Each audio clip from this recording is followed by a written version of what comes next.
안녕하십니까.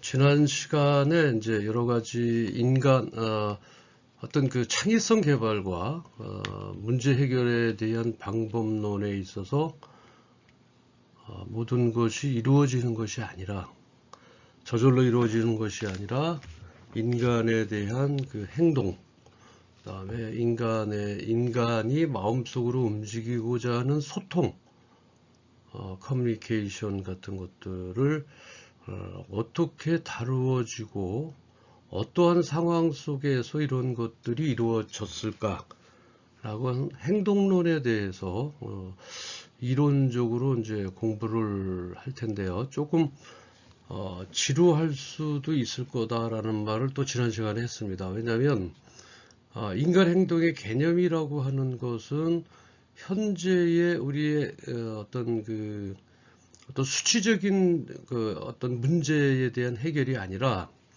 어떤 정량적인 해결이 아니라 정성적인 그 어떤 성분을 추론적으로 얘기를 해야 되기 때문에 조금은 지루할 수도 있습니다. 조금 신경을 쓰셔서 교재는 오늘 공지사항에 잘 내보냈으니까 단체로 구입을 하시면 아마 더 저렴하고 빠르게 구입할 수 있을 거라고 이렇게 생각합니다만, 편한 대로 구입을 하시면 될 것 같습니다. 인간 행동에 대한 이해를 왜 해야 되냐면, 우리는 어떤 문제 해결에 대해서 공부는 하지만 문제 해결에 대해서 어떤 수치적인 해결, 즉 기술적인 문제 해결이라든지 이런 것을 하기 위해서는 인간의 행동학 개론이라든지 행동학이라든지 어떤 행동에 대한 개념에 대해서 그 과거부터 내려왔던 발전사항을 통해서 우리가 공부하고 그러한 것을 인프라를 삼아서 내가 변화하는 상황, 또 상대방을 이해할 수 있는 상황을 함께 만들어서 문제를 해결해 나가는 그러한 방식을 채택해서, 실제적으로 1주에서 6주까지는 조금 이론적인 면을 많이 강의를 하고, 7주부터 중간고사 이후부터는 여러분들의 그 IT 관련 또는 기술적 관련 또 생활 아이디어에 관련된 문제 해결 방법을 예시를 들어서 그것을 어떻게 해결해 나가는지에 대해서 우리가 이제 훈련을 할 예정입니다. 서두에도 말씀을 드렸지만 특별히 이 창조성과 어떤 그 문제 해결에 대한 독창성, 이런 것들은 머리가 좋은 것하고는 전혀 관계가 없습니다. 다만 어떻게 트레이닝하고 어떻게 반복적인 학습 효과에 의해서 창의성이나 문제 해결 능력이 높아진다라고 하는 여러 가지 학자들의 설도 있고, 실질적인 어떤 그 그룹핑을 해서 실험한 결과에 의하면 얼마나 훈련된 상황 속에서 문제 해결 능력에 대한 그 생각이 넓어지고 창의성이 개발되어진다, 이렇게 기억하시면 될 것 같습니다. 저는 우광섭 교수고요. 여러분들에 대한 그 문제 해결 능력에 대해서 함께 이론과 실체 그리고 여러 가지 예시를 들어서 2학기 동안 함께 하도록 하겠습니다.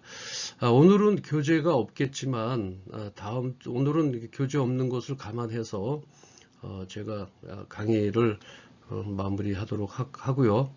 다음 주부터는 그 교재를 다 준비하셔서 그 교재에 따르게끔 제가 강의를 하되, 여러분들이 교재를 보면서 강의를 들으셔도 되고, 또는 교재 없이 제가 강의하는 것을 듣고 나중에 궁금한 사항들이 있으면 교재 내용을 다시 한번 리피트 하시면 될 것 같습니다.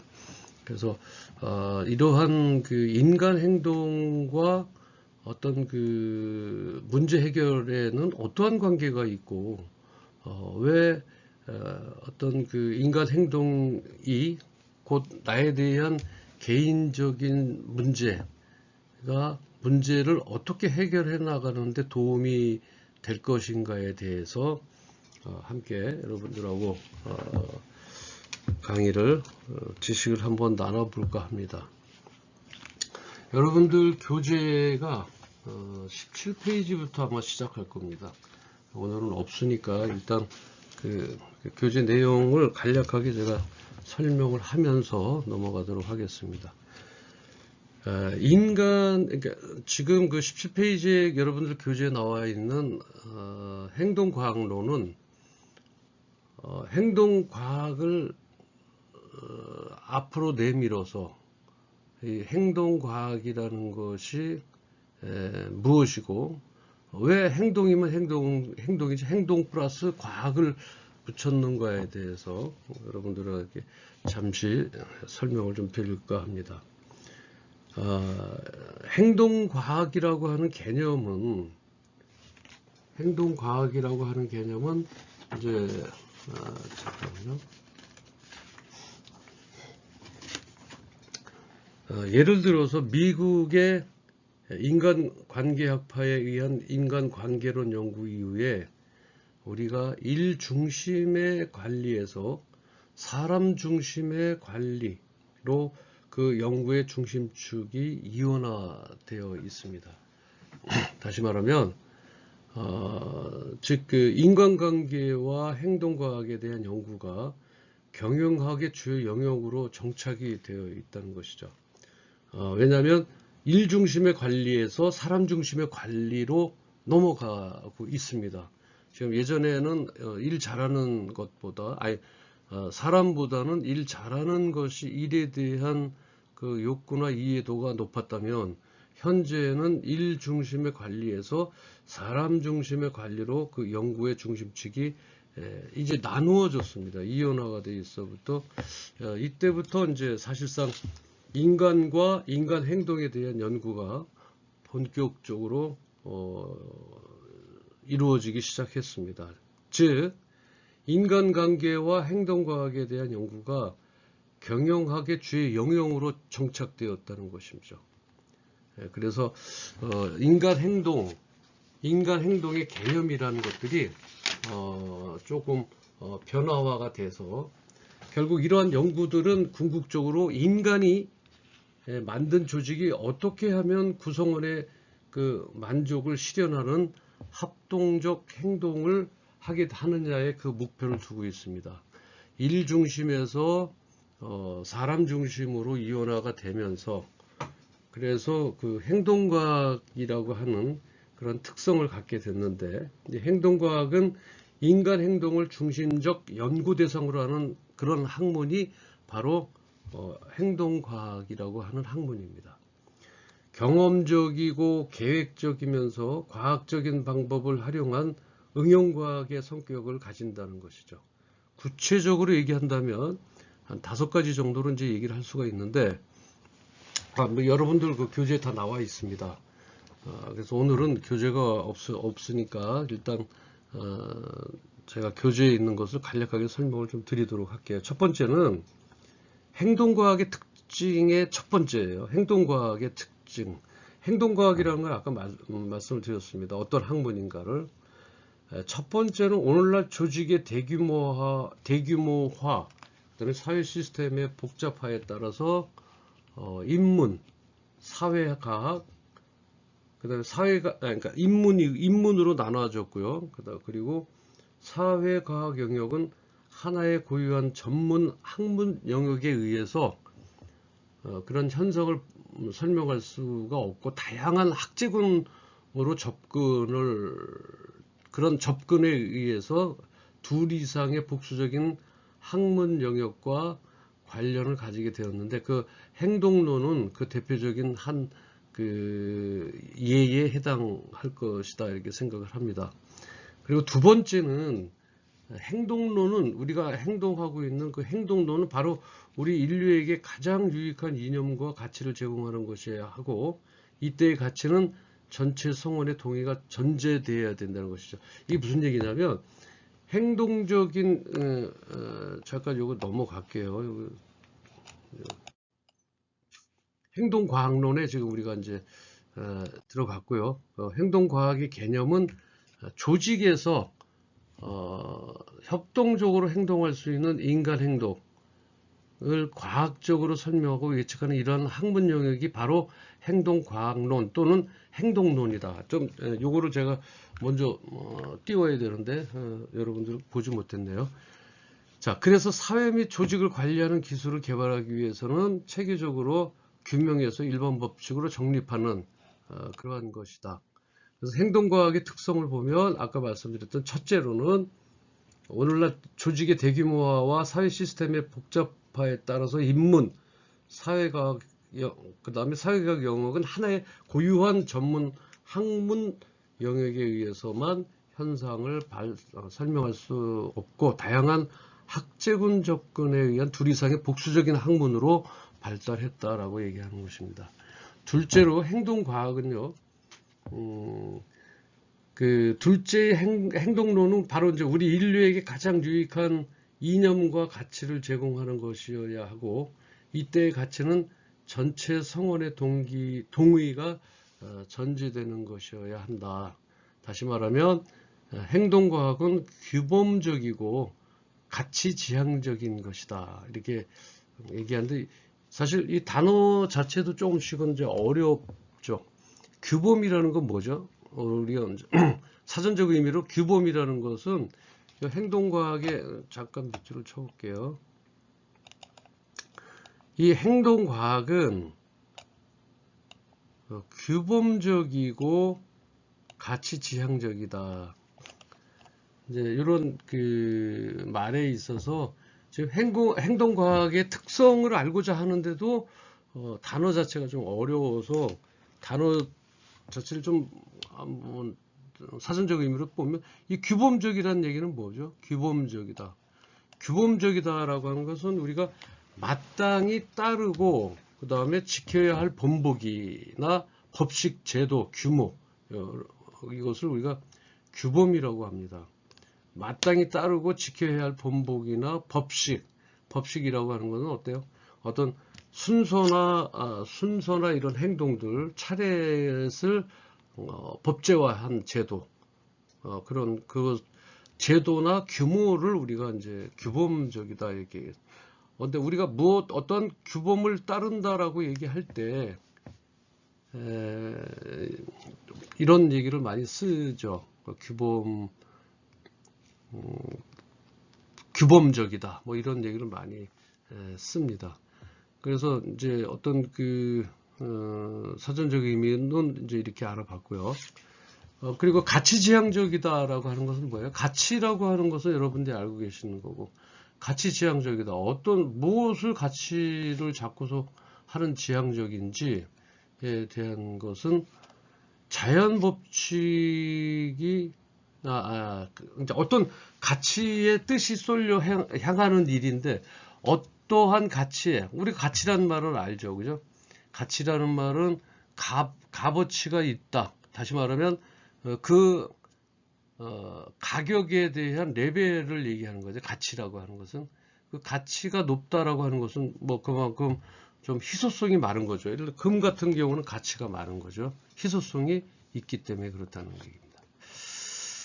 어떤 가치의 뜻이 쏠려서 향하는 일이 이게 이제 우리가 가치 지향적이라는 뜻인데 사람이 어떤 행동을 하려고 할 때 대상이나 수단 등 여러 가지 선택의 상황에 직면하게 되는데요. 그 경우 어떤 특정의 가치를 의도적으로 추구하거나 따르는 힘이 작용하는 것을 우리가 가치 지향적이다 이렇게 얘기합니다. 다시 한번 조금 좀 쉽게 얘기를 하면 자 연필과 볼펜과 만년필이 있어요. 순서를 좀 다르게 할까요? 연필과 만년필과 볼펜이 있어요. 근데 내가 추구하고자 하는 것은 어떤 것이냐면 글씨를 썼을 때 그 글씨가 지워지지 않고 정확하게 내 의사가 종이에 써지기를 원하는 거죠. 예를 들어서 지우개로 지운다든지 아니면 물이 묻어서 번져서 알아볼 수 없다든지 하는 것은 가치에 맞지 않는 거죠. 세 개. 볼펜은 지우개로 지운다고 해서 지워지나요? 물론 볼펜을 지우는 볼펜 지우개가 이제 나와 있습니다. 있고 만년필 같은 경우는 그 잉크가 수성이기 때문에 물에 번질 수가 있어요. 세 가지를 놓고 있었을 때 그 경우 어떤 특정의 가치를 의도적으로 추구하거나 따르도록 그 힘이 작용하는 것을 말하는데요. 그것은 이제 우리가 의도적으로 추구한다라고 얘기하는 것은 내가 하고자 하는 그 특정의 가치를, 그러니까 나의 주 목적은 뭐죠? 글씨가 번지거나 지워지지 않도록 하는 것이죠. 그래서 번지지 않게 하려면 만년필은 떠나가야 되고요. 지워지지 않게 하려면 연필이 떠나가야 됩니다. 다시 말하면 볼펜으로 나의 가치 지향적으로 나갔다. 뭐 이렇게 예를 들어서 아주 쉽게 얘기입니다. 말에 대한 약간의 그 뉘앙스 속에는 조금 가치 지향적하고는 좀 다른 요소가 없지 않아 있습니다만, 여러분들이 그냥 한 번에 알아들을 수 있게끔 가치 지향적이다라고 하는 것은 그러한 유형의 뜻이다. 다시 한번 말씀을 드리면, 사람이 어떤 행동을 하려고 할 때 대상이나 수단 등 여러 가지 선택의 상황에 직면하게 되는데, 그때 어떤 특정의 가치를 의도적으로 추구하거나 따르도록 힘이 작용하는 것을 우리가 가치 지향적이다 이렇게 말할 수 있습니다. 자, 이러한 것들에 대한 행동과학의 모든 지금 이것은요 철학적인 말인데, 사실은 우리가 이제 이러한 그 철학적인 것들을 가지고 지금 대부분 얘기를 하고 있습니다. 조금 들었을 때 뭔가 좀 추상적이구나라는 생각을 아마 가지셨을지도 모르겠습니다. 자, 이런 철학적인 뜻으로 행동과학, 즉 인간의 변화된 모습과 인간의 순수한 모습을 통해서 문제를 해결해 나갈 수 있는 것들을 지금 우리가 공부를 하려고 하고 있고, 이제 서론에 들어와 있습니다. 그러면 철학이라는 말은 무슨 말인가요? 철학이라는 말. 자연 법칙이 사실에 대한 법칙임에 대하여서 인간이 행동하거나 판단할 때 마땅히 따라야 할 가치 판단의 기준이다. 즉, 논리적 법칙이나 미적 평가도 여기에 포함시켜서 말하는 경우가 있지만은, 보통은 사회 행동의 시비나 선악의 판단 기준을 이를 때 우리가 철학이라는 말을 씁니다. 철학을 다시 한번 규명을 한다면, 자연 법칙이 사실에 대한 법칙임에 대해서 인간이 행동하거나 판단할 때 마땅히 따라야 할 가치 판단의 기준이다. 논리적 법칙이나 어떤 미적 평가도 여기에 포함시켜서 말하는 경우가 많다라고 하는 것입니다. 그래서 사전적인 의미로 세 가지 어떤 행동과학은 규범적이고 가치지향적인데, 여기에 이런 것들이 전부 우리는 어때요? 철학적으로 현재 그 특성을 얘기를 이제 하고 있는 것이죠. 자, 그리고 셋째는 행동과학은 수량적 접근을 강조한다. 이렇게 세 번째인데, 수학은 수가 나타내는 객관성과 정확성을 가지고 상호 커뮤니케이션을 가능하게 하는 그 공통 언어적 성격을 가지고 있기 때문에 각 학문 영역에서 선호하는 표현적 수단으로 사용된다. 다시 말하면 우리가 1 더하기 1은 2라고 얘기할 정도라고 얘기하는 것은 어떤 수량적 접근을 강조하는 것이고요. 1 더하기 1은 1이다라고 얘기하는 것이 있어요. 예를 들어서 그런 수량적 접근에서 조금 우리가 생각하는 것하고 좀 다른 표현으로 얘기한다면, 물방울 하나와 물방울 하나를 더하면 물방울 하나가 되는 것이다. 조금 큰 물방울. 이렇게 하는 것은 어떤 정성적 접근을 강조한 것이고, 우리가 1 더하기 1은 2다라고 하는 행동과학은 수량적 접근을 강조한 것이다. 이렇게 어떤 표현적 수단이 행동과학에 대한 그 내용하고 다른 이렇게 표현되는 겁니다. 네 번째로는 인간 행동은요, 개인에 의해서 표현되지만 그 행동은 반드시 인간 상호 간의 영향을 주고받으며 다른 사람의 영향에 의해서 또 다른 행동이 유발된다. 그래서 행동론은 집단과 관련된 문제를 다룬다. 이것은 뭐냐면요, 인간 상호 간의 영향을 주고받으며 다른 사람의 영향에 의해서 또 다른 행동이 유발된다라고 하는, 우리가 어떤 그 문제 해결론에 봤을 때 문제 해결에는 어떤 개인적 특성보다는 조직적인 그런 특성에서 어떤 문제 해결 방법이나 이런 것들이 유발된다라고 이렇게 얘기를 할 수가 있습니다. 다섯 번째, 마지막 다섯 번째는 행동론에서는요, 조직이 목적을 가지고 생성 또는 소멸되는 변화가 끊임없이 추구하는 시스템적인 존재임을 강조한다. 그래서 우리가 얘기할 때 집단지성이란 말 들어봤죠. 집단지성이란 말은 내가 혼자서 생각하는 것보다, 쉽게 말씀을 드리면요, 여러 가지의 부서와 여러 가지 분야에 있는 사람들이 함께 모여서 집단적으로 어떤 그 알고자 하는 것들을 이루어내는 것을 우리가 이제 집단지성이다. 집단지성은 어떤 시너지 효과가 더 나타난다는 얘기에서도 아마 일맥상통한 것이 아닌가 이렇게 생각을 합니다. 자, 이런 것들은요, 전부 개인적인 생각과 마음에 있는 것들, 즉 아까 철학적으로 이루어진 것이다 보니까 되게 조금 여러분들은 좀 추상적인 면이 너무 많아서 좀 힘들어하거나 이해력이 좀 떨어질 수가 있습니다. 그래서 개개인으로 봤을 때 과연 그러면 이런 것들이 심리학적으로 어떻게 영향을 끼치는지 한번 알아보도록 하겠습니다. 사이콜로지라고 해서 우리가 이제 이걸 심리학이라고 얘기를 하는데, 어때요? 심리학은 그 개인의 마음을 연구 대상으로 하는 마음의 과학, 이렇게 정리를 했어요. 심리학은 개인의 마음을 연구 대상으로 하는 마음의 과학이다 그랬어요. 인간이 왜 행동하는지에 관하여 연구하는 것이기 때문에 행동론이 추구하는 목표와 근접하다.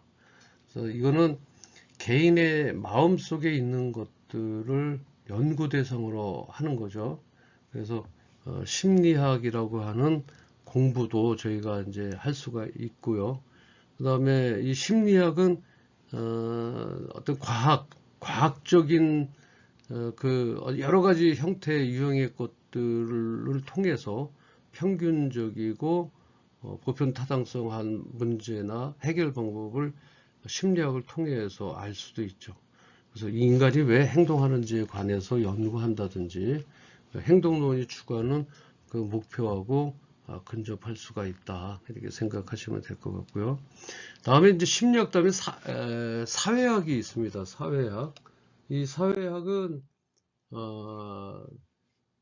그 사회 현상을 요구하는 사회 과학의 사이언스 오브 소사이어티라고 하는데, 물론 그 말 그대로 사회의 어떤 소사이어티에 대한 그 사회를 어떻게 연구하는지, 그러한 것이 이제 그 사회학이다. 그래서 사회학자들의 선험적인 연구를 활용해서 집단과 조직을 이해하고 또 사회가 개인에게 주는 영향이 어떤 행동을 가져올 것인가에 대해서 이렇게 이해시키는 것들, 이것들이 이제 심리학과 사회학을 통해서 이렇게 나오는 겁니다. 그 다음에 이제 네 번째로는 사회심리학인데요.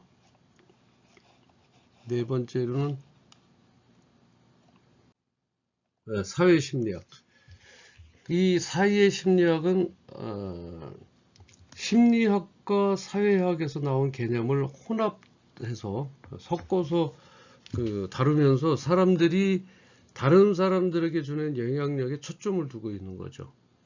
그래서 사회심리학은 변화를 실행하는 방법이나 변화의 수용에 대한 장벽을 감소시키는 방법 등을 다루는 학문입니다. 또한 태도의 문제라든지 커뮤니케이션의 문제, 집단의 문제 등에서 연구를 합니다. 전체주의, 어떤 심리학이 개인주의적이라면 사회심리학은 집단을 중심으로 해서 그래서 다른 사람들에게 주는 영향력에 그 초점을 두고 있습니다. 그리고 이제 문화인류학인데, 문화인류학은 인간에 대하여 연구하는 학문이다. 그러니까 뭐 다른 것도 다 인간에 대한 것을 연구를 하는데, 특히 문화인류학은 인간에 대해서 연구하는 학문이고, 인간은 어때요? 태어난과 동시에 가족 문화와 같은 그런 가족 문화에 대한 영향을 많이 받는 거죠. 다시 말해서 인간은 태어난과 동시에 가족 문화와 그가 속한 사회 문화의 영향을 받으면서 다양한 행동 유형이 결정되고 또 다른 구성원의 행동에 영향을 주는 상호작용을 말한다. 그러므로 문화에 대한 연구는 그 구성원인 시족과 부족 그리고 민족 전체 행동 양식을 이해하는 지름이 될 것이다 라고 하는 게 이제 문화인류학입니다. 이제 마지막으로 다섯 번째 마지막으로 정치학 하고 다음 시간에 다음 진도를 나가도록 하겠습니다. 정치학이라고 하는 거는 말 그대로 갈등의 문제라든지 또는 권력의 문제에 대해서 연구하는 것입니다. 정치학은 여러분들이 이게 좀 약간 민감한 사안이라서 이렇게 좀 누구를 맞대서 이렇게 얘기하기가 좀 어렵습니다만은 일단 갈등의 문제라든지 권력의 문제에 대해서 정치에서 많이 다루고 있죠. 정치에서. 따라서 정치학은 행동과학에 중요한 기여를 하고 있습니다. 실제로 인간은 정치적 동물이라고 일컬을 정도로 정치적 행동을 하고 있기 때문에 정치적 영역에서 다루는 갈등과 권력 분배 문제는 중요한 문제가 되고 있습니다. 동시에 또 이런 문제는 경영학에서도 행동과학을 통하여 도입해서 적용하고 있습니다. 어떻게 하면 인간이 조직 속에서 보람과 희망을 가지고 행동할 것인가 하는 그런 방법과 방향을 찾아내는 것이 사실은 이제 우리 행동과학의 학문적 영역입니다. 그래서 행동과학의 과제로는 마지막 여기 2장 들어가기 전까지가 오늘은 1장 챕터 여러분 교재에 보시면 챕터 1장 오늘은까지만 강의를 하고 2장부터 그렇다면 행동과학의 과제 정치학은 너무 센시티비한 거 너무 조금 다루기가 좀 하는 것은 한쪽으로 치우칠 편파성이 있을 것 같아서 정치학은 이 정도로 해서 설명을 드리고요. 그리고 이제 행동과학의 과제는 어떻게 하면 우리가 행동과학에 대해서 행동과학의 과제가 어떻게 하면 인간이 조직 속에서 보람과 희망을 가지고 행동할 것인가 하는 방법하고 또 방향을 찾아내는 것입니다. 그래서 행동과학론은 인간의 행동을 연구하는 학문입니다. 그러니까 행동과학의 결론이 나왔어요. 행동과학의 과제는 인간 생존하는 동안에 끊임없이 무엇인가 목표를 성취하기 위해서 움직입니다. 그렇지 않습니까, 여러분도? 어떤 목표를 찾아서 그 목표가 다 이루어지면 다시 또 무엇을 찾아서 위해서 움직이고 또 다시 그 계단 높이 올라가면 다시 목표 설정을 해서 계속 이렇게 해 나가는 그 인간 행동의 과학적인 과제는 무엇인가? 무엇이 인간으로 하여금 그렇게 끊임없이 움직이게 하는 것인지, 또 어떻게 하면 설정한 목표를 용이하게 달성하며 가치 있는 생활을 할 것인가?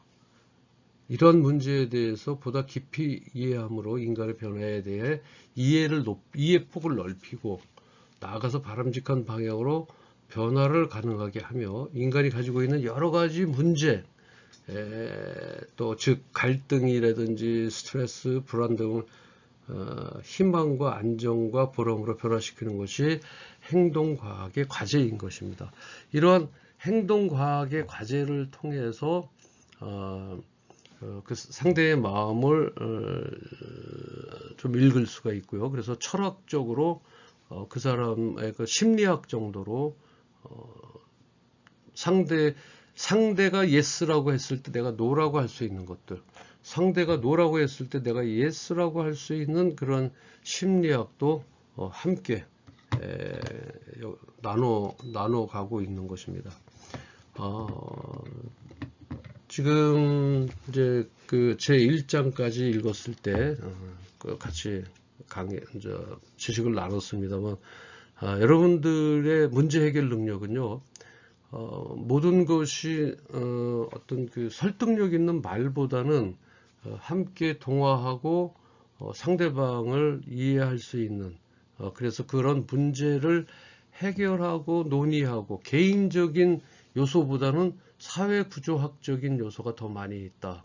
그래서 나만의 것을 주장하는 것보다는 사회 구성체를 이루은 그런 상황에서 같이 동의해 가며 이러한 것들을 해결해 나가는 것이 우리가 이제 인간의 도리로서 배울 수 있는 그런 행동과학의 과제가 아닌가, 이렇게 학문적으로 우리 교재에는 이렇게 나와 있습니다. 그래서 행동과학론이라고까지 표현을 하면서 이 모든 것을 함께 해 나간다. 개인보다는 조직 구성력. 그리고 이러한 행동과학은요, 어떤 그 겉에 보기였을 때 1대1로 나타나는 것이 아니고, 그 상대방의 어떤 그 뭐라고 얘기할까요? 그 사람이 처하고 있는 그런 상황, 인과관계라고 얘기하죠. 처하고 있는 그 상황을 이해할 수가 있어야 됩니다. 간단하게 예를 하나 들고 오늘 강의를 마치도록 하겠습니다. 여러분들이 사회에 나가서나 직장 생활에서 전부 다 늘 행복할 수는 없고 늘 즐거울 수는 없습니다. 사회, 즉 회사에 대한 스트레스를 갖고 있고요. 그리고 친구와의 관계에서도 문제가 될 수가 있습니다. 이런 두 가지의 문제를 가지고 집에 들어가서, 예를 들어서 부모님이 불렀을 때 내가 바로 대답하지 못했던 것들, 그러한 것들은 부모님이 알 수가 없는 것이죠. 다시 말하면 여러분들도 상대방에게 어떤 말을 걸고 했을 때 인과관계라고 하는 것은 반드시 알아야 됩니다. 그래서 심리학이 필요한 것이고, 어떤 인간관계, 즉 행동과학의 과제는 어떠한 것들이 있고 어떻게 해야 된다라고 하는 그러한 이론을 함께 공부하는 것이죠. 그랬을 때 실제적인 문제 해결은 기술적인 문제 해결과 실제 인간의 어떤 트러블, 어떤 그 소통이 잘못된 관계에 대한 그 문제 해결을 함께 해 나갈 수 있다라고 하는 거죠. 장시간 들어주셔서 감사드리고 다음 시간에 뵙도록 하겠습니다. 수고하셨습니다.